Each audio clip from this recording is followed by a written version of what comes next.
Today, Hurricane Fiona became the first major hurricane of the 2022 Atlantic season, with winds up to 115 miles per hour as it moves right by Turks and Caicos. The storm has already knocked out power to most of Puerto Rico, killing at least one person in the process. We're going to get more straight away on this top story. ABC News' Victor Oquendo. Puerto Rico in the dark after powerful winds from Fiona knocked out power to nearly everyone on the island. Those winds non-stop for 2 days, dumping 30 inches of rain and leaving hundreds of thousands with no running water. 5 years after Hurricane Maria devastated the island, Fiona battering Puerto Rico, killing one person. The U.S. territory's governor calling the damage catastrophic. More than 1,000 people rescued. First responders in waist-deep floodwaters scouring this area in Añasco and rescuing people trapped in their homes. In Salinas, Ruben Ramos and his mother Onelia called 911 at midnight. The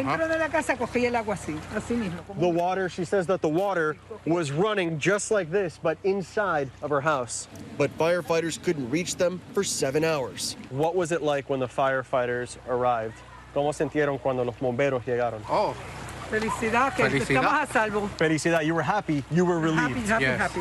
Small communities underwater. In the mountain town of Utuado, a torrent of floodwater tearing apart this temporary bridge rebuilt after Maria and sweeping it away. Take a look at this dam. Residents tell me they have never seen it like this. And Fiona, it's not done with Puerto Rico yet. This plantain farm in Guanica, damaged by those 85-mile-per-hour winds, gusts reaching 100 miles per hour. This woman saying she knows nothing because she doesn't have access to anything. Residents traveling to neighboring towns, desperate for supplies and gasoline. Now Turks and Caicos preparing for the wrath of the strengthening hurricane.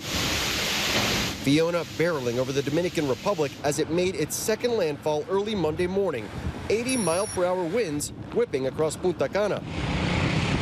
West of the popular resort town, Fiona's impact hitting Higüey hard. Roads collapsing, debris pouring into the streets, and the roofs of homes blown off. This home now uninhabitable.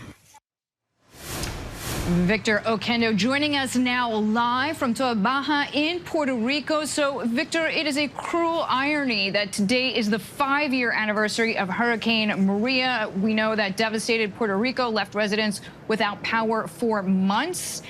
How is the response and recovery efforts going for today?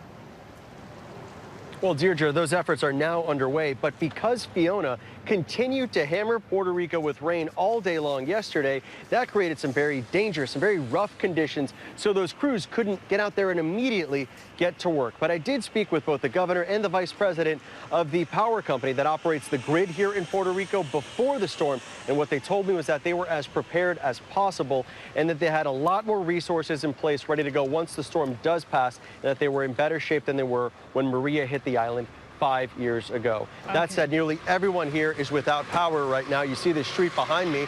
It's currently flooded, creating a bit of a mess here as people try to navigate these floodwaters. It is going to take some time before power is fully restored to the island. The power company, Luma Energy, they say that it could be a matter of days, but the residents here who have been dealing with blackouts regularly, even without a storm hitting, say that they expect it to take longer than that. Deirdre? So, Victor, we know President Biden spoke on Monday with the Puerto Rican governor about the federal government's support after the island territory was hit this weekend. What national resources is the U.S. sending to one of its key territories in the Caribbean?